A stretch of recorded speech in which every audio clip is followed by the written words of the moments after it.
Hello friends, welcome back, welcome again to COT सफ़र BHU। Friends, एक चीज़ हम लोगों ने आपको बताई थी कि जो कंप्यूटर का सेक्शन है वो बहुत इम्पॉर्टेंट हो रहा है। उसका वेटेज हर पेपर में बढ़ता जा रहा है। क्यों बढ़ता जा रहा है? इसका भी एक कारण है, बेवजह नहीं बढ़ रहा है। वजह ये है कि अब हर चीज़ को इलेक्ट्रॉनिक माध्यम से संचालित किया जा रहा है। तो उसके मद्देनज़र जो नया वर्कफोर्स गवर्नमेंट को चाहिए या फिर फ्यूचर टीचर को चाहिए, उसको कंप्यूटर और ICT information and communication technology की अच्छी पकड़ होनी चाहिए। ये अब सारा काम मेनली अब उसको डिजिटल प्लेटफॉर्म पे करना है। उसको अपना ACR अगर भरना है तो डिजिटल, बच्चे का अगर रिपोर्ट करना है तो डिजिटल, नंबर चढ़ाना है तो उसको कंप्यूटर से ही चढ़ाना है उसके पोर्टल पे। तो कई चीज़ें डिजिटल आ गई हैं। अब ये हो रहा है कि बच्चों को प्रेजेंटेशन दे करके पढ़ाना है तो उस प्रेजेंटेशन बनाना भी आना चाहिए टीचर को, ताकि जैसे कोई टेम्पल, जैसे खजुराहो टेम्पल या फिर सोमनाथ टेम्पल, उसके बारे में कोई बता रहा है टीचर, या फिर किसी सेल के बारे में बता रहा है, सेल ऑर्गेनल के बारे में बता रहा है, तो उसको सिर्फ वो पढ़ाए ना, उसको वो दिखा भी दे बच्चे को पढ़ाते समय कि ये चीज़ें ऐसे होती हैं। इसलिए ये ज़रूरी हो गया है जो नया वर्कफोर्स गवर्नमेंट ला रही है उसको कंप्यूटर का अच्छा नॉलेज हो, और इसीलिए हर एग्ज़ाम में, हर पेपर में कहीं ना कहीं कंप्यूटर का जो वेटेज है वो बढ़ाया जा रहा है। इस बार ये भी देखने को मिला, हमारे जो BEd का एग्जामिनेशन था उसमें भी देखने को मिला, और जितने भी CUT के एग्जामिनेशन थे उसमें ये चीज़ देखने को खास तौर पर। तो फ्रेंड्स, उसी के मद्देनज़र आगे भी कुछ एग्ज़ाम्स आ रहे हैं। उसके लिए जितने भी आपके फ्यूचर एग्जामिनेशन हैं उसके लिए हम लोगों ने आपसे एक कंप्यूटर की सीरीज शुरू करी है। फ्रेंड्स, इसमें हम आपको सब कुछ नहीं पढ़ाएंगे, इसमें हम आपको बस उतना पढ़ाएंगे जितना आपको ज़रूरत है एक एग्ज़ाम निकालने की। तो चलिए शुरू करते हैं एक नई सीरीज़ को, एक नए जज्बे, एक नए एनर्जी के साथ। फ्रेंड्स, कंप्यूटर का एक जो प्लेलिस्ट है हम लोग शुरू कर रहे हैं, जुड़े रहिएगा ऐसे वीडियोज़ के साथ। पहले क्वेश्चन से शुरू करते हैं। Function of CTRL plus x, control और एक्स किस चीज़ के लिए हो सकता है?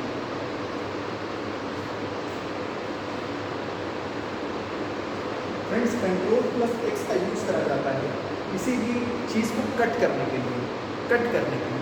तो कंट्रोल प्लस एक्स शॉर्टकट की है कौन से फंक्शन का? कट का। ये कट करने के लिए यूज किया जाता है। CTRL प्लस सी, CTRL प्लस सी शॉर्टकट की है किस चीज़ का? ये कॉपी।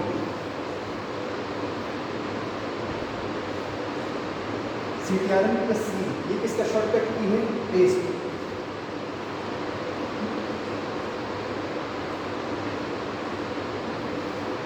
CTRL प्लस P ये इंपॉर्टेंट हो जाता है। CTRL प्लस P किस चीज़ का है? तो CTRL प्लस P जो है ये आपको प्रिंट का शॉर्टकट है, इसका प्रिंट। फ्रेंड्स, एक रीज़न है जिसकी वजह से मैंने आपको ये कट कॉपी पेस्ट का जो ऑप्शन है वो ऐसे ही करवाए, वो ऐसे ही रखा है।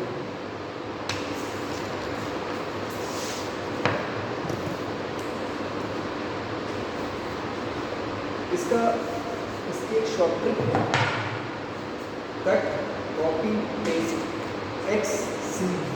देखिए आप जो कीबोर्ड होता है उसमें X, C और V आसपास ही रहते हैं। क्यों? क्योंकि ये ऑप्शन के लिए कि आपने CTRL प्लस एक्स करा, एक चीज़ को कट करा, CTRL प्लस C करा, तो या तो आपको कट करना है या आपको कॉपी करना है, दोनों X और C पास में हैं। और अगर आपने कट कर लिया या कॉपी कर लिया, कट किससे करा? CTRL प्लस एक्स से, कॉपी किससे करा? CTRL प्लस C से। और कट के कॉपी करने के बाद आप कहीं और जाकर के उसको पेस्ट करना चाहते हैं तो CTRL प्लस P जो है वो जस्ट X और C के बाद V से, X और C के बाद V आपको रहता है, ताकि आप तुरंत जाकर के उसको मतलब आपको जो अपनी हैंड मूवमेंट है उसको बहुत ज़्यादा इधर उधर ना करना पड़े, ओरिएंटेशन आपका सिमिलर हो, एक दो कीज़ के अंतर पे ही आपको ये चीज़ें मिल जाए या फंक्शन आपका सब हो जाए। तो इसका रीज़न है कट कॉपी पेस्ट XCV, और CTRL प्लस P जो होता है वो प्रिंट का ऑप्शन होता है। दूसरी बात अगर हम करते हैं तो एक बहुत क्वेश्चन आजकल आ रहा है, सेव एज और सेव, इसमें क्या अंतर है? सेव एज और सेव कुछ अंतर है भी या नहीं? ये लोग कहते हैं दोनों सेम है, मैं कहता हूँ कि सेम नहीं है। क्यों सेम नहीं है ये भी मैं बताना चाहता हूँ आपको। ये क्यों सेम नहीं है? ये इसलिए सेम नहीं है कि सेव एज जो है और सेव एज हम लोग वहाँ पर यूज़ करते हैं या फिर उस चीज़ के लिए यूज़ करते हैं जहाँ पर कोई डॉक्यूमेंट हम पहली बार उसको सेव कर रहे हैं। जब हम किसी भी डॉक्यूमेंट को पहली बार सेव करते हैं तो उसमें हम लोग सेव एज का ऑप्शन यूज़ करते हैं। और कोई ऐसा डॉक्यूमेंट जो पहले से ही सेव है, उसमें हम लोगों ने कुछ एडिटिंग करी, कुछ ऐड करा, कुछ सब्सट्रैक्ट करा, या फिर कुछ उसमें कुछ पेजेस बढ़ाए, या फिर कुछ गलत था, स्पेलिंग मिस्टेक थी, उसे हम लोगों ने करेक्ट करा, तो उसमें जो है वो सेव यूज़ करते हैं। सेव एज का यूज़ करते हैं फर्स्ट टाइम, जब फर्स्ट टाइम सेव करते हैं, फर्स्ट टाइम सेव। और सेव कब करते हैं? जब एक किसी सेव फाइल का एडिटिंग आप करते हैं या फिर ऐड ऑन करते हैं या सब्सक्राइब करते हैं कोई चीज़ को, तो वो सेव होता है। तो ये दोनों अंतर है सेव एज में और सेव में। दूसरी बात, ओल्ड बूटिंग और वॉक बूटिंग, ये दोनों चीज़ें क्या होती हैं?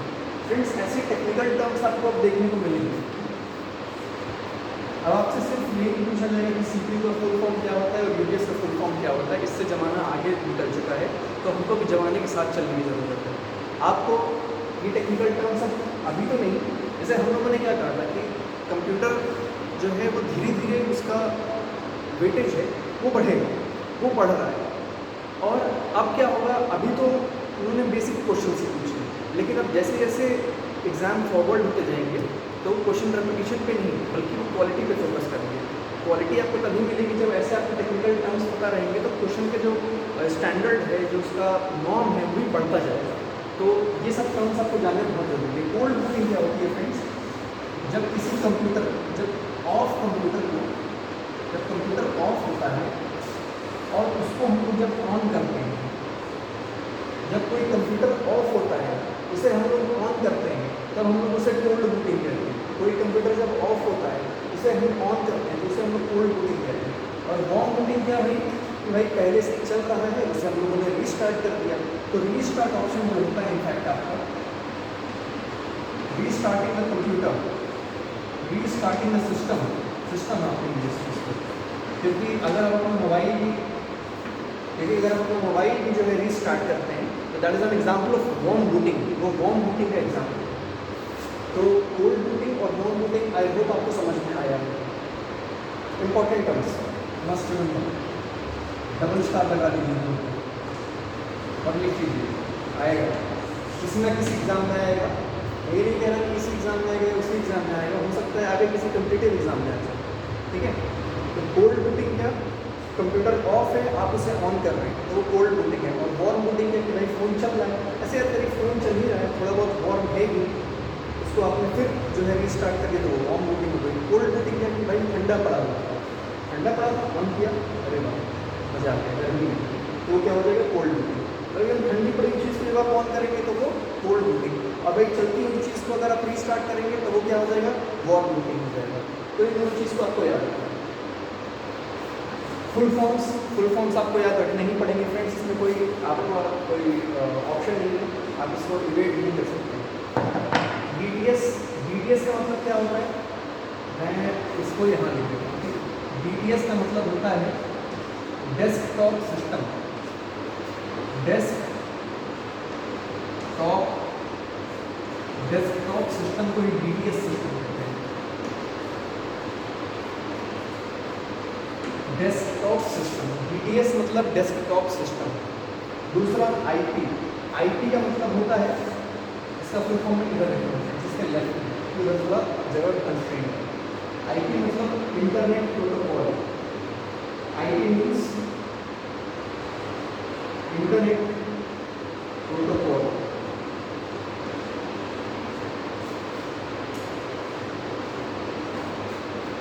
IP means internet protocol. DTS means desktop system. COBOL आपसे पूछा जाता है COBOL है क्या? COBOL एक मशीन लैंग्वेज है। COBOL क्या है? एक मशीन लैंग्वेज है। और इसका फुल फॉर्म क्या है? Common business oriented language.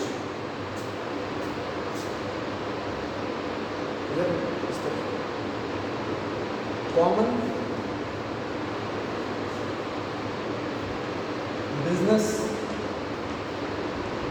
Oriented language. COBOL क्या है? Common business oriented language. Common business oriented language को बनाया किसने था? किसने इन्वेंट किया था? फ्रेंड्स, ये क्वेश्चन भी आपसे पूछा जा सकता है। एक चीज़ के बारे में पढ़ें तो उसको ऐसे ही ना छोड़ें, उसके बारे में पूरी चीज़ें। मैंने लिखी एक चीज़ है पर मैं आपको डिटेल 3 दूंगा। पहला, इसका फुल फॉर्म क्या होता है? Common business oriented language. COBOL होता क्या है? मशीन लैंग्वेज होता है। और इसको कोबॉल को इन्वेंट किसने किया था, मैन्युफैक्चर किसने किया था? तो IBM ने। IBM कंपनी थी, इंटरनेशनल बिजनेस मशीन्स कहते हैं।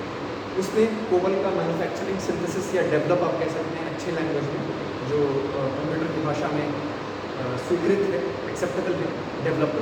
तो इसका डेवलप किसने किया था? IBM ने, इंटरनेशनल बिजनेस मशीन्स ने कोबॉल लैंग्वेज को डेवलप करा था। Era of great revolution in computer. Great revolution कब आया? जब कंप्यूटर टेक्नोलॉजी में एक ग्रेट लीप लिया, जब बहुत तेज़ी से रैपिड डेवलपमेंट हुआ हर क्षेत्र में। हार्डवेयर, उसका हार्डवेयर, नए नए हार्डवेयर आए, नए सॉफ्टवेयर आए, उसमें जो है जो एग्जिस्टिंग हार्डवेयर सॉफ्टवेयर थे उसमें डेवलपमेंट हुआ, और जो है कई कई चीज़ें इंफ्रास्ट्रक्चर में काफ़ी शुरुआत आया, और इसे कह सकते हैं कि आम जन लोगों तक, आम जनमानसों तक जो कंप्यूटर है वो पहुंचा। तो कौन सी सदी? तो 1960s कहते हैं। Era of great revolution in computer is the 1960s। What it is? 1960s। क्या है? 1960। क्योंकि कंप्यूटर सबसे पहले क्या था भाई? कंप्यूटर तो था नहीं। कंप्यूटर सिर्फ मिलिट्री इस्टेब्लिशमेंट्स या फिर इंटेलिजेंसिया थी किसी मिलिट्री की, सिर्फ उसी को लागू था, उसी को ऑथराइज था। उसके बाद धीरे धीरे जब ज़रूरतें बढ़ती और जैसे जैसे टेक्नोलॉजी दिन पर दिन साइंस इम्प्रूवमेंट हुआ, साइंस एंड टेक का डेवलपमेंट हुआ, उससे क्या हुआ? ऐसा लगा कि भाई अब ये जो कंप्यूटर वाली चीज़ें हैं ये सिर्फ मिलिट्री इस्टेब्लिशमेंट के लिए नहीं, जो नॉर्मल इस्टेब्लिशमेंट है, जो सिविल एरिया है, उसको भी देना चाहिए, वो भी उससे लाभ ले सकती है। उसमें से कुछ पार्ट, उसका कुछ अंग जो है सिविल स्पेस को भी दे दिया गया प्रॉपर यूज़ के लिए। और आज आप देख रहे हैं कि हम लोग का एक इंटीग्रल पार्ट बन गया है हमारे सांस के जितना हमारा ज़रूरी हमारा मोबाइल है। तो देख ही रहे हैं कि वो रेवोल्यूशन था। और देखिए सबसे पहले यही चीज़ें, सबसे पहले क्या आया?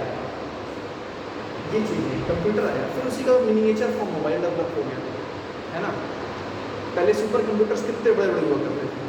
अब देखिए सुपर कंप्यूटर जो है हमारा एक हाथ में आप लेकर के चल सकते हैं एक सुपर कंप्यूटर को। तो हर चीज़ें डेवलप हो रही हैं, हर चीज़ें अच्छी हो रही हैं, और हर चीज़ें समय के साथ उतनी इम्पॉर्टेंट भी हो रही हैं। और उस इम्पॉर्टेंट चीज़ और उससे ज़्यादा इम्पॉर्टेंट क्या है कि हम लोग अपनी इंडिविजुअलिटी ना करें। हम लोग भले, मैं आपसे कहता हूँ कि आप भले चीज़ों को इलेक्ट्रॉनिक माध्यम से पढ़ें, सिर्फ इस चैनल से नहीं, किसी भी चैनल से पढ़ें, लेकिन दिन में एक ऑफलाइन आर्टिकल ज़रूर पढ़ें। हो सकता है कि वो कोई नॉवेल हो सकता है कि वो कोई आपका अखबार हो, इंग्लिश न्यूज़पेपर हो, हिंदी न्यूज़पेपर हो, वो करना ज़रूरी है, क्योंकि वो हमारी नेचुरल टेंडेंसी है। ये 40 साल से आया हुआ है।